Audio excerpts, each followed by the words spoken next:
যুক্তরাজ্যের হোম অফিসের সর্বশেষ পরিসংখ্যান অনুযায়ী ২০২৫ সালের শুরু থেকে আমেরিকান নাগরিকদের মধ্যে ব্রিটিশ নাগরিকত্বের জন্য আবেদন করার হার রেকর্ড পরিমাণে বেড়েছে। শুধু জানুয়ারি থেকে মার্চ মাসের মধ্যেই ১৯০০ এর বেশি মার্কিন নাগরিক আবেদন করেছেন, যা ২০০৪ সালে রেকর্ড রাখা শুরু হওয়ার পর থেকে সর্বোচ্চ সংখ্যক। হোম অফিসের প্রকাশিত তথ্যে জানা গেছে ২০২৪ সালের মার্চ পর্যন্ত ১২ মাসে মোট ৬,৬১৮ জন মার্কিন নাগরিক ব্রিটিশ সিটিজেনশিপের জন্য আবেদন করেছেন। এছাড়া আরও কয়েক হাজার মার্কিন নাগরিক যুক্তরাজ্যে স্থায়ীভাবে বসবাস ও কাজ করার জন্য অনির্দিষ্টকালের রেসিডেন্সি চেয়ে আবেদন করেছেন। বিশেষজ্ঞদের মতে এই প্রবণতা আংশিকভাবে ডোনাল্ড ট্রাম্পের দ্বিতীয় দফা প্রেসিডেন্ট হওয়ার প্রতিক্রিয়া হিসেবে দেখা যাচ্ছে। অনেকে মনে করছেন যুক্তরাষ্ট্রে রাজনৈতিক অস্থিরতা, বিভাজনমূলক পরিবেশ এবং অভিবাসন নীতির কঠোরতা মার্কিন নাগরিকদের যুক্তরাজ্যের মতো তুলনামূলক স্থিতিশীল দেশে আশ্রয় নিতে উদ্বুদ্ধ করছে। লন্ডনের অভিবাসন আইনজীবী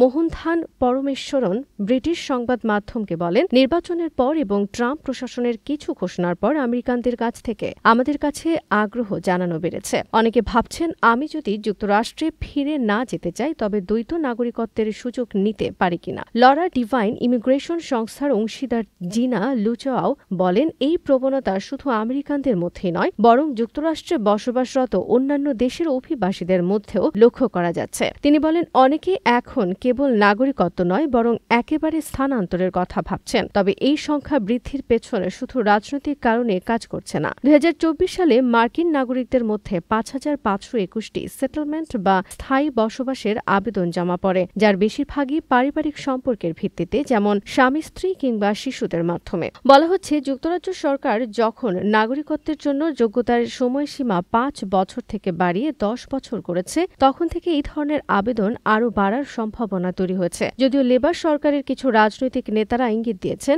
অনেক আবেদনকারী হয়তো এই নতুন নিয়ম এড়ানোর পথ খুঁজছেন। এদিকে ব্রিটেনের নতুন স্বরাষ্ট্রমন্ত্রী ইভেট কুপার সংসদে জানিয়েছেন, ভবিষ্যতে দক্ষতা ও অবদানের ভিত্তিতে দ্রুত যোগ্যতা অর্জনের সুযোগ থাকবে। সেই সঙ্গে তিনি আরও জানিয়েছেন, ইংরেজি ভাষায় দক্ষতার প্রয়োজনীয়তা বাড়ানো হবে, কারণ ভাষা দক্ষতা কারো সমাজে একীভূত হওয়ার ও অবদান রাখার অন্যতম ভিত্তি। ব্রিটিশ প্রধানমন্ত্রী কেয়ার স্টারমার ইতোমধ্যে অভিবাসন নিয়ন্ত্রণে আনার অঙ্গীকার করেছেন এবং বলেছেন, যদি আমরা সীমান্তের ওপর নিয়ন্ত্রণ না ফিরিয়ে আনি তবে এই দেশ একতাবদ্ধ জাতি না হয়ে অপরিচিত মানুষের দ্বীপে পরিণত হতে পারে। ২০২৪ সালে যুক্তরাজ্যে নিট অভিবাসনের সংখ্যা ২০২৩ সালের তুলনায় প্রায় অর্ধেকে নেমে এসে ৪,৩১,০০০-এ দাঁড়িয়েছে। এই প্রেক্ষাপটে আমেরিকানদের এই আগ্রহ ব্রিটেনের অভিবাসন নীতিকে আরও জটিল করে তুলছে।